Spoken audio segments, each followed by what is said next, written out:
All right, we're back at it again, helping aspiring developers get jobs and grow. And so today we have a question from Unseasoned Chicken. In late 2022, I decided to get into software engineering to become a front-end dev and decided to join an in-person bootcamp in 2023 to accelerate my learning. Choosing the bootcamp route over traditional schooling seemed like a quicker path into the field, especially since I've already been self-studying beforehand. While the bootcamp experience was great, it left me feeling unprepared in key areas like JavaScript, with a curriculum heavily focused on React. I earned a certificate and made my portfolio site to host my projects, but landing my first job has proven to be an uphill battle. I've been applying weekly for about 8 months now, even to listings I wasn't qualified for due to needing X amount of years of experience for entry-level positions. I've spent the past half year studying JavaScript to make up for the lack of JavaScript in my bootcamp, and I'm still submitting applications almost daily. The 8 months in counting pursuit of an entry-level position across various job titles, front-end, dev, graphic design, UI engineer, has resulted in less than a dozen rejections, which at this point I'm looking forward to since it's better than hearing nothing at all. Soon I won't be able to hold out financially, and I'll have to find a full-time job and inevitably run out of time in my personal life to code at all, which is frustrating and heartbreaking since I've grown to love coding, especially designing and building components and sites.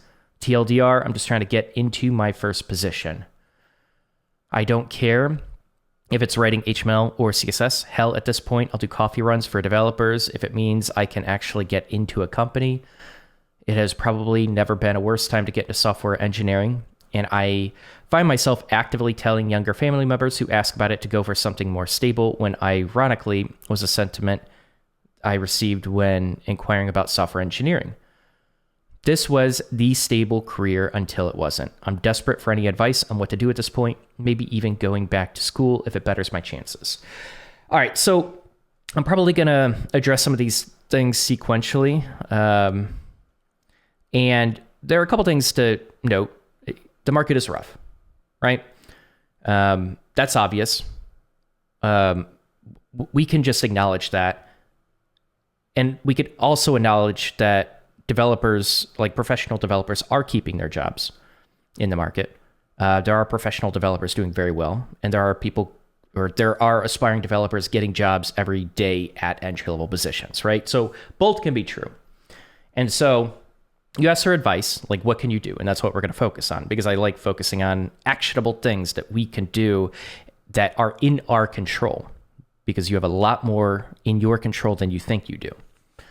So let's start from the beginning. So you started in late 2022, which is where things start getting rough, right? 2021 into early 2022 is kind of the golden age where you didn't need to know much to become a developer. It was kind of sad, honestly.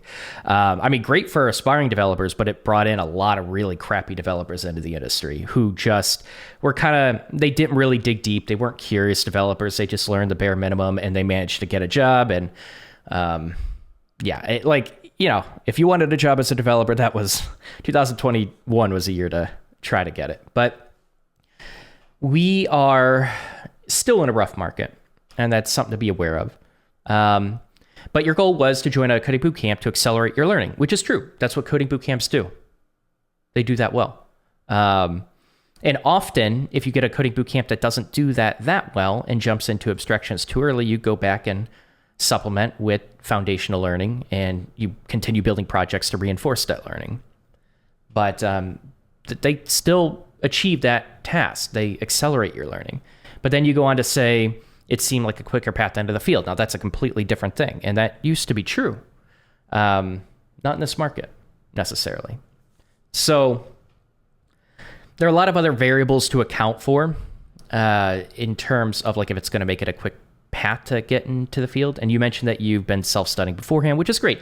I highly recommend if you're considering a coding bootcamp and you have the money for that and you're just trying to accelerate that learning, like really spend some time with the self-taught path, like 3 months, 6 months if needed, to like just get a feel if you really love coding. Because a lot of people that join coding bootcamps, it's crazy to me the number of people excuse me, that join coding bootcamps that just they don't really enjoy coding. Like, why are you spending that much money or something like that when you could just figure that out with a self-taught path? At least use the self-taught path to figure that out. So the experience was great, but it left you feeling unprepared. And you basically said that you dove into React too quickly. So it is one of those coding boot camps, unfortunately, that sped you through too quickly and you felt underprepared. So then you afterwards worked on that foundational knowledge. And hopefully, because it sounds like you were just supplementing JS, but if you're going for a front-end position, you should be diving deep into HTML and CSS as well. I don't know if your coding bootcamp was trying to prepare you to become a front-end or back-end developer, but if it is front-end, a lot of people do not dive into CSS. A lot of people do not dive into HTML. They don't dive into accessibility. They don't dive into things that matter outside of JavaScript. Even though you're going to be using JavaScript in front-end positions, companies appreciate a good foundational knowledge of HTML and CSS, and a lot of people lack that, and coding bootcamps skip over that. So hopefully you've been brushing up on that as well. So you've been applying for 8 months. Yeah, so at this point, I'm basically saying like you should expect to apply for at least a year after a coding bootcamp. I know that's a very long time, but I would say on average with coding bootcamps, the percentage that people are actually landing jobs within 6 months is well below 50%. And I probably have to refresh or just kind of look at recent data, but I feel like it definitely bumps up over 50% within that year. And you got to keep in mind that's just the average. There are a lot of people coming out of coding boot camps that just let off the gas and don't do what they need to do to get that job. So that's the average. You don't have to be average. Always keep that in mind. So, 8 months feels like a long time, especially when you have responsibilities. But on average, it's not that long, and you should be expecting at least a year. And if your coding bootcamp did not prepare you for that, I am sorry. That is unfortunate. So I've been applying weekly for about 8 months, even to listings I wasn't qualified for. And so I would be curious about what those requirements are, right? If it requires like 1 to 2 years of experience, less than 3, I think those jobs are completely safe to apply for. Now, are they going to be junior friendly? It just depends. We've done live streams where like we kind of look at the wording, and you can review some of my live past broadcasts where we review a bunch of job postings. But as an aspiring developer, it's really hard to figure out like, is this job posting, is this position junior friendly? How do I determine that from the job posting? Sorry, notifications.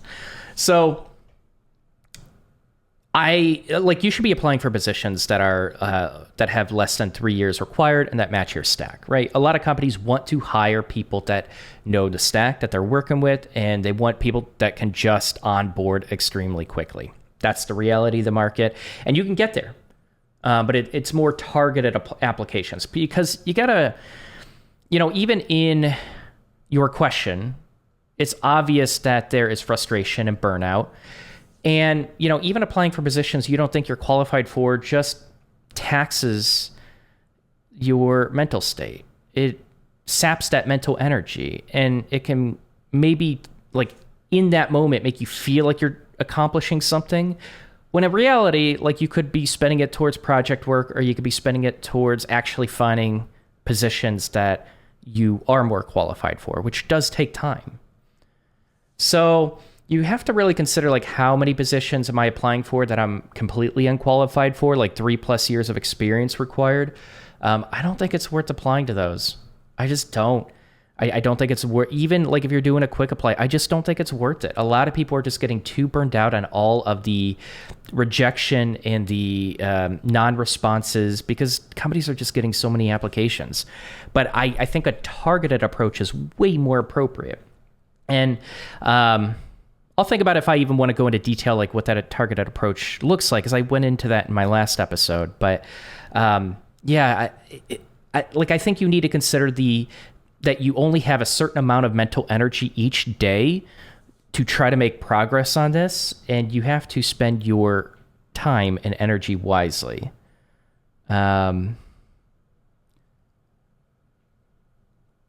I'm looking forward to it and that could be another frustrating thing, not receiving any sort of feedback, any sort of rejection. And, you got to get over it.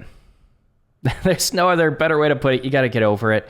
It's nothing personal from the companies. But I think what you're alluding to is you don't have any. So like you actually appreciate the rejection because it's something. It's feedback. And you can actually gain feedback in two ways. Well, a few ways, but one, like look at your old code. Are you getting better? Go back a month or two. Would you refactor things, right? If you would refactor things, if you would do things differently, that's a signal that you are growing as a software engineer and you are making forward momentum, which is going to increase the chances that you will be hireable. And you have to remember that, right? Because a lot of people just attach their growth, their like, are they achieving their goals? Are they making forward momentum based on our company's hiring me? Or even, am I getting an interview? Which getting an interview doesn't necessarily mean you're making forward momentum. It's actually fairly easy to get an interview with kind of just bullshitting on your resume, but then you just get rejected. And then you just show that you have a lack of integrity and like you just wasted your time and their time.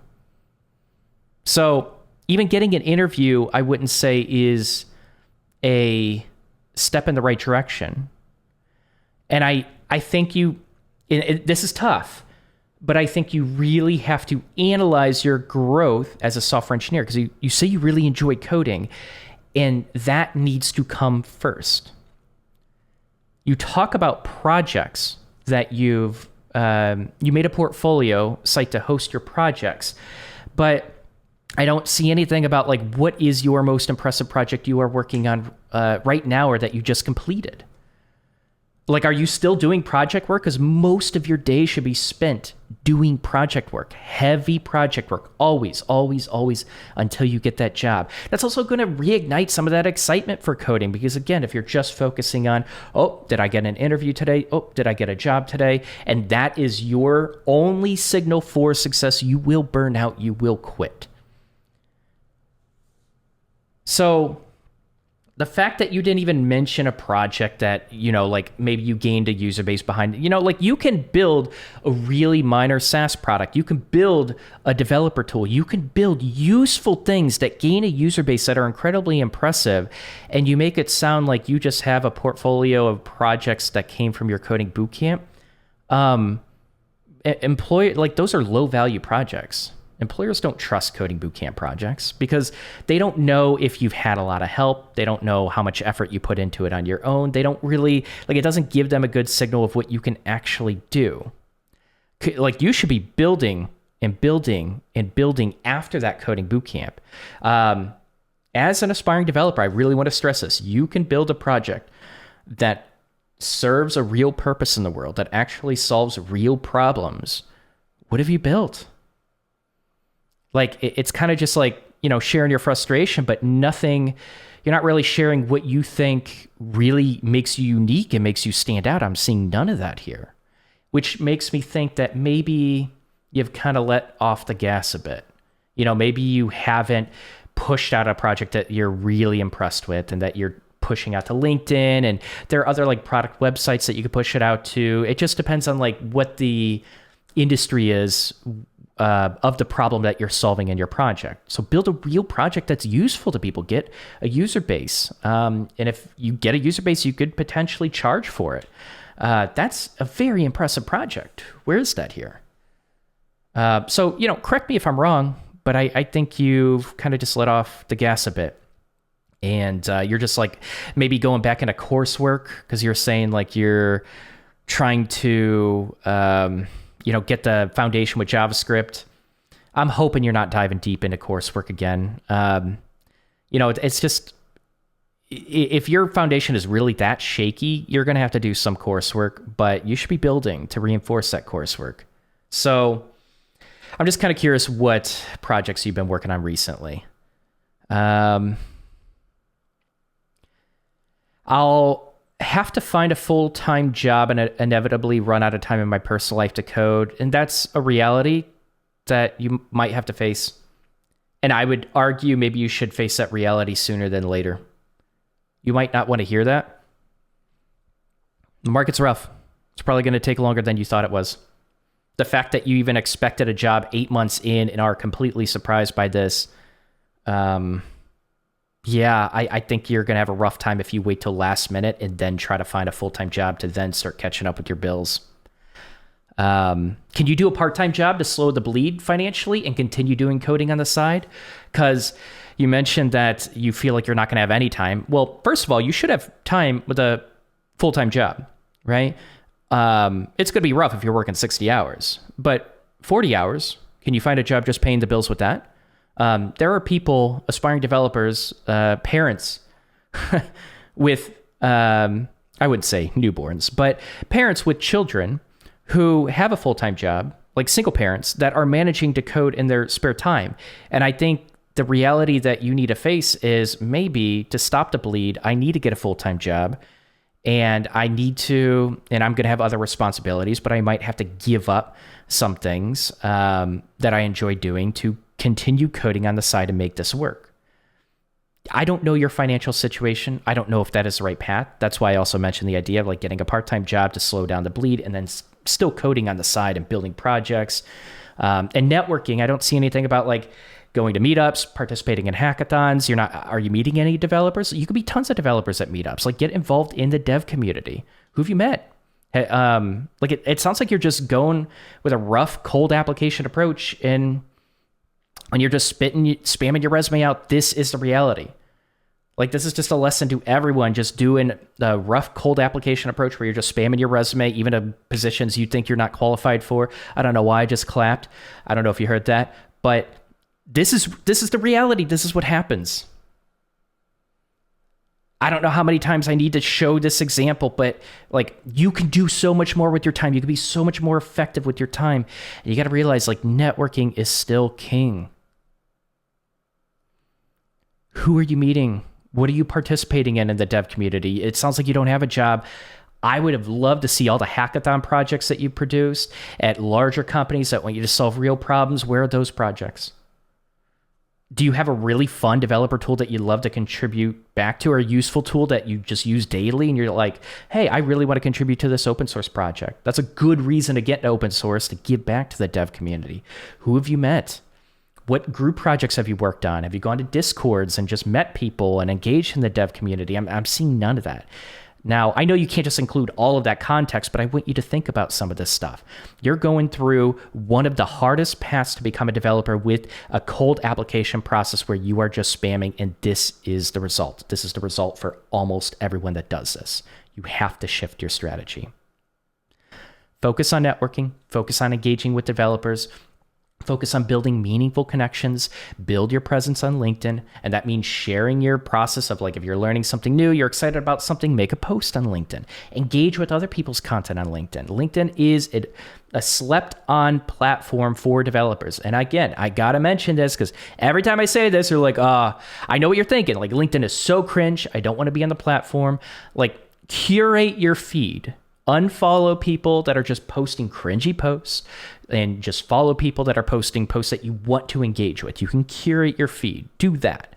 But you really need to build a presence on LinkedIn. And if you're going to meetups, you're participating in hackathons, stuff like that. And there are online opportunities as well for that. If you are in a rural area, there are opportunities, but get them to connect with you on LinkedIn, right?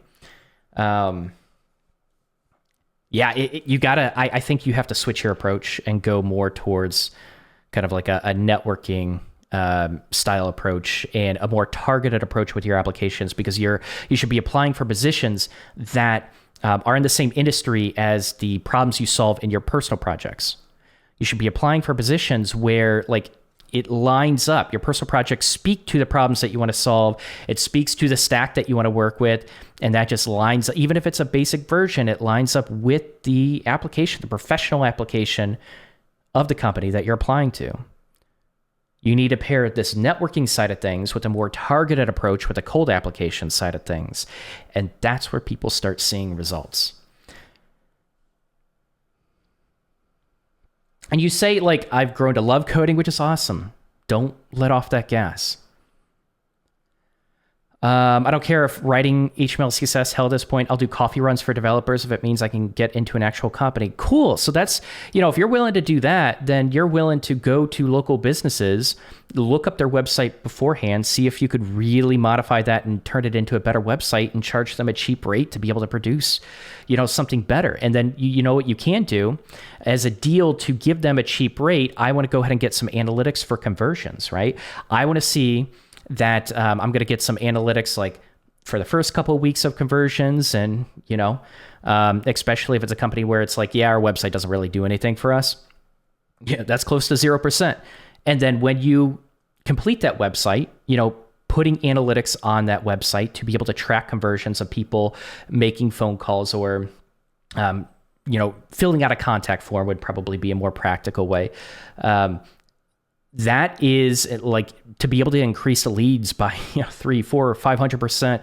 Like when you have a business that just isn't getting any traffic from their crappy original website, you can change that. So it sounds like you have that initiative. Are you taking it? Are you going to local businesses? That's impressive. That initiative is impressive. The fact that you could build something that gives a business real value, real revenue, that's impressive. You can do this with personal projects by gaining a user base and building something useful, but you can do this in other ways as well. So if you're willing to do that, hopefully you're not just sitting on your ass doing nothing. But I have a feeling you got to just get off your ass, connect with people, and actually build meaningful connections in the industry. I think that's really going to help you out a lot. Let's see, is there anything else? I find myself actively telling younger family members who ask about it to go for something more stable, when ironically was a sentiment I received when inquiring about a software engineer. There is stability in the industry. There are plenty of software engineers that are keeping their jobs, and if they lose their jobs, they find another one. There is stability, but you got to realize, like, there's a lot of noise on the internet. You get a lot of people who, instead of wanting to take ownership over what they can control, they want to just complain about the industry. You hear a lot of complaints. People that are just digging deep, they're learning, and they're connecting with people, and they're doing all the right things. They're busy. They're not busy complaining on the internet. They're busy growing and making connections, right? But all you hear are the complaints of all the people that just want to blame external circumstances. They just want to blame the market. And the thing is, there's a little truth to that. The market is rough, but yet they don't want to acknowledge that there are very successful software engineers that are just fine. There are very successful aspiring developers that are getting jobs every single day. What is the difference between that person that continues to complain about the market and the person that's actually overcoming the market? I think a lot of people really need to critically think about that. Or, just shit on me in the comments. But we'll continue bringing it up because a lot of people, it blows I guess it just blows my mind that so many people spend so much energy and time just being miserable and complaining and blaming people and blaming external circumstances when all that energy could be funneled into something constructive and positive. It blows my mind that people will do this for years, like years. They'll spend their entire life doing this sometimes. And it's a shame, but you don't have to be that person.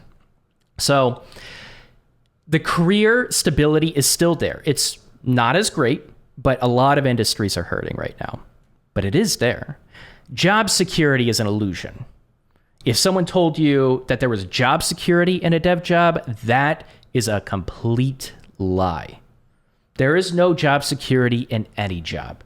You want to aim for industry security, and if you want to ensure that industry security, you need to study people who have achieve that for themselves, not the people complaining on the internet. I think we covered everything pretty extensively. And, of course, there could be so many variables holding you back. I haven't seen your resume. I haven't seen the cover letters you're submitting. I haven't seen your follow-up messages to recruiters. I haven't seen like how you actually connect with people in the industry, the events you've gone to, the hackathons you participated in, your impressive projects that you continue working on and flushing out and putting out there on social media and gaining users. And I haven't seen any of that. So, I'm making a lot of assumptions, but I do appreciate you providing this much context. So we could, hopefully some of this sticks, hopefully some of this resonates. And I think we can at least get some actionable things that we could do out of the advice. But yeah, hey, keep pushing forward. You say you love coding. If you just were trying to get this position to make more money, honestly, I wouldn't give a fuck. It's like plenty of those people are going to get flushed out of the industry. I just don't care anymore. But you say you truly enjoy coding, and you are exactly the type of person I want to help. You are exactly the type of person that will eventually land that job. You just got to figure out those finances and maybe pivot a little bit. But I really am hoping you do get that job. So good luck.